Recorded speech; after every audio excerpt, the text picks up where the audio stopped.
Hello everyone, today we're going to talk about Lewis diagrams. Now these diagrams all have to do with valence electrons. Those are the electron shells that are on the most outer part of the structure. So when we're looking at electron shells, we will very much kind of disregard our plus ones, plus twos, and more focus on the lovely ones, twos, threes, 4, 5, 6, 7, and 8. That's because these numbers will tell us exactly how many valence electrons we have.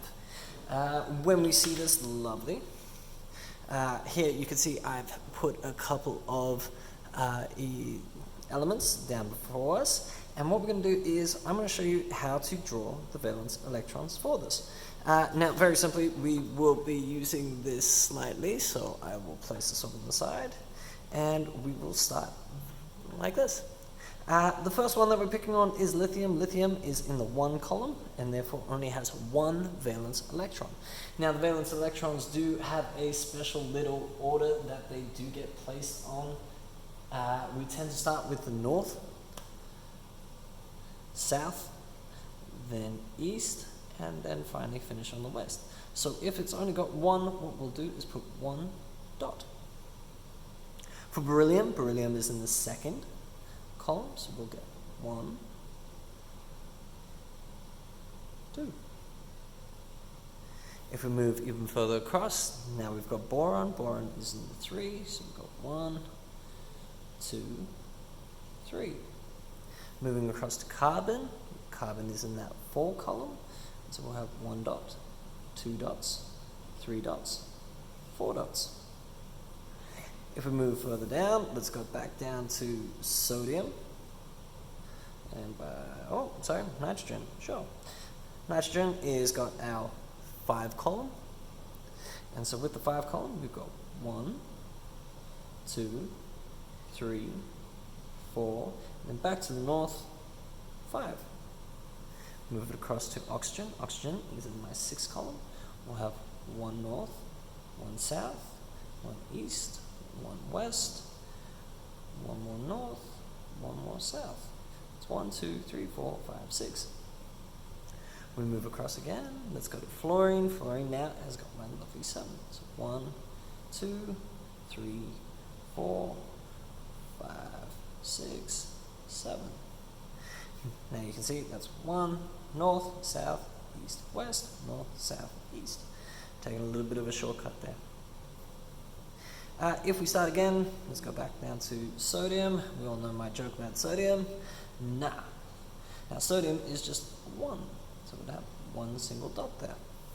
Going across to magnesium, magnesium 2nd column, so we've got north, south. Aluminium, plus 3 column, so 1, 2, and 3. Silicon, we've got 1, 2, 3, 4. And lucky last, we'll do phosphorus. Phosphorus is there, 1, 2, 3, 4, and 5. Now, as you can see, these Lewis structures are all about the dots. The whole purpose is to try and complete that electron shell. As you can see with fluorine over here, it's just missing 1 spot. If we have a look at oxygen, we're missing 1, 2. Nitrogen, 1, 2, and 3. If we go all the way to lithium, we can see lithium's got 1 spot too many. Now, this does become a little bit tricky when we are gathering our lovely elements together. You might be asked to draw them accordingly. Well, with this one, we have our first element is going to be combined together to make our first compound. So here we have sodium chloride. Remember, "ide" ending if you've just got 1 element being added. So this is my metal and my non-metal. Because there's only 1 non-metal, it is an "ide" ending. Alright, remember, it has a different ending if there's more than 1 element there. So let's have a look. All I have to do now is draw my lovely elements. So we'll put the letters up, N, A, and C, L. Now the tricky part here is actually putting the correct amount of dots. So if we can see, sodium is in my plus 1 column there. So sodium only has 1 dot. So let's put the dot there. I know normally we would place it up in the north and south, but because of space, I've got to put it off on the side. Otherwise it would be down in vertical. But here we've got sodium's 1 dot. Now chlorine, on the other hand, is all the way down over in column 7, which means chlorine has 7 dots. So let's work around putting those 7 dots in. 1, 2, 3, 4, 5, 6, 7. Here you can see that the Lewis diagram has unintentionally paired these two together. That's because they would be sharing. So in this case, Na and Cl are sharing these 2 electrons. And here we can see that that has created a complete shell for Cl and has completely finished the shell for Na. In that Na has been successful in getting rid of that 1 electron. That would mean it goes back to an electron shell similar to neon. Let's have a look at the next one on our list. Here we have calcium oxide. Calcium oxide, we would have to find calcium. Calcium is in the +2 column, so calcium has 2 dots. So let's place calcium, Ca, and another one for O. Calcium oxide, oxide, remember, ide ending, as we only got that 1 element that's added. Metal and a non-metal. We can tell metals this side of the table, non-metals that side of the table. Oxygen being here is in the +6 column, so there's 6 valence electrons on the shell. We can count that. 1, 2, 3, 4, 5, 6. So first up, we're going to put calciums in. So 1 and 2, I'm placing them there because they're going to be sharing these 2 electrons. And I can go about putting in the 6 for oxygen.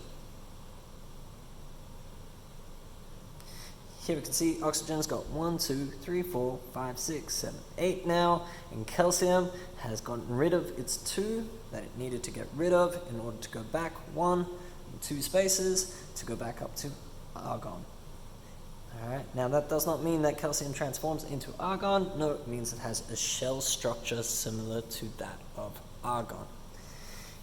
Now, we do have a couple of tricky ones. These are the ones that, once again, are our polyatomic ions. So that one over there being the key one. But we do have something similar in that we have our water here, our H2O. Here we've got 2 elements being added to 1.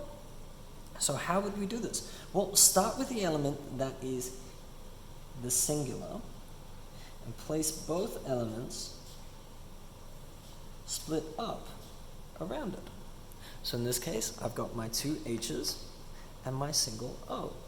Now, hydrogens are in my +1 column, so they are right up in there. As you can see, they're out in the middle there, but normally they would be placed right up in my +1 column, so they only get 1 dot. That's 1 dot for this one, 1 dot for this one. Now, oxygen is in my 6th column. So for oxygen, we've got to add 6 dots. So 1, 2, 3, 4, 5, 6. As you can see, oxygen now has all of their 8 electrons for their shells. That's because it is sharing 1 electron with each of the hydrogens, completing its shell. And as you can see, hydrogen are quite happy with having 2 on their shell, 2 on their shell, because that means they are now mimicking helium for that perfect shell. Last one, let's do is ammonia. Now, ammonia will pop up on your test, most likely. It is one that teachers love to pick on. So let's have a look. We're going to put nitrogen in the middle, and we're going to place an H down here, H down here, and an H up here. Reasons for that is purely for space. So if we're looking at the space on this one, once again, hydrogen is in that +1 column. We know that because there's only 1 proton. 1 proton has to have 1 electron, so we know hydrogen is a +1. So let's place 1 dot there, 1 dot there, and 1 dot there. That's 1 hydrogen electron for that hydrogen, 1 electron for that hydrogen, 1 electron for that hydrogen. Now the reasons why I've placed it over here is because nitrogen is in the 5 column. It only has 5 lovely electrons. So 1, 2, 3, and you can see that we've got 2 more to go. In this case, we can place them down here.